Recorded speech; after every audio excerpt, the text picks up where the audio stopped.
Hello everyone, continue to today series. Question number 33। समकालीन वर्गीकरण की अतिजात प्रणाली का अनुमान लगाने के लिए प्रयुक्त तकनीक है कौन सी है? द्विचरण न्यूनतम वर्ग। तरलता जल वह स्थिति है जब सभी संभावित निवेशक भविष्य में ब्याज दर बढ़ने की अपेक्षा करते हैं। इस सेक्टर परियोजना किसमें अपनाया है? नाबार्ड। भारत सरकार द्वारा न्यूनतम वैकल्पिक कर MAT किस कर के साथ लगाया जाता है? निगम कर। कौन सा एक प्रत्यक्ष कर नहीं है? बिक्री कर। भारत में राष्ट्रीय अनुमानित की जाती है केंद्रीय सांख्यिकी संगठन द्वारा। देशों के बीच मुक्त व्यापार क्षेत्र उभयनिष्ठ व्यय पर पूंजी और श्रम का पुख्ता प्रभाव सरकारी और मौद्रिक नीतियों में एकीकरण और नीति के संबंध में समझौता कहलाता है। आर्थिक संघ अंतर्राष्ट्रीय विकास एसोसिएशन में प्रशासित होती है। विश्व बैंक द्वारा एशियाई विश्व बैंक किसके अधीन कार्य करता है? ECAFE। भारतीय अर्थशास्त्रों में राष्ट्रीय आय पर बुनियादी काम किसने किया है? VK राव समिति। यह बैंक RBI अधिनियम 1934 को 1994 में प्रवेश था। इसके भुगतान की गई पूंजी और समग्र आरक्षित कमान 5 लाख से कम नहीं। ये RBI को संतुष्ट करते हैं कि उनके कार्यों से जमाकर्ताओं के हित सारे जाते हैं। कौन से बैंक यहाँ संदर्भित है? अनुसूचित बैंक।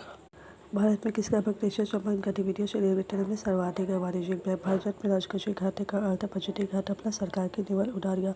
कौन सा भारत में मौद्रिक नीति का उद्देश्य नहीं है? विदेशी व्यापार नियमित कर। एक प्रतिभागी कर के साथ जैसे आय बढ़ती है कर की दर घटती है।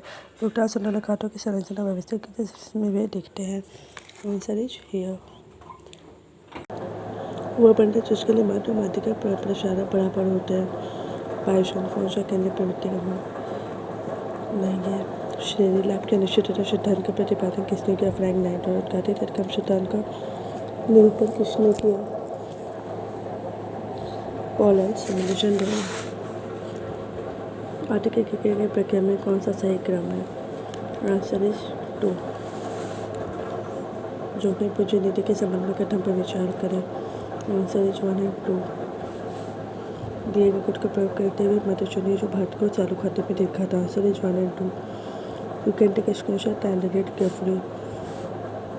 कौन सी बात में महिलाओं के उन्नयन की एक योजना नहीं है? बेटी बचाओ सुकन्या लैंगिक बजटिंग कोई योजना नहीं है।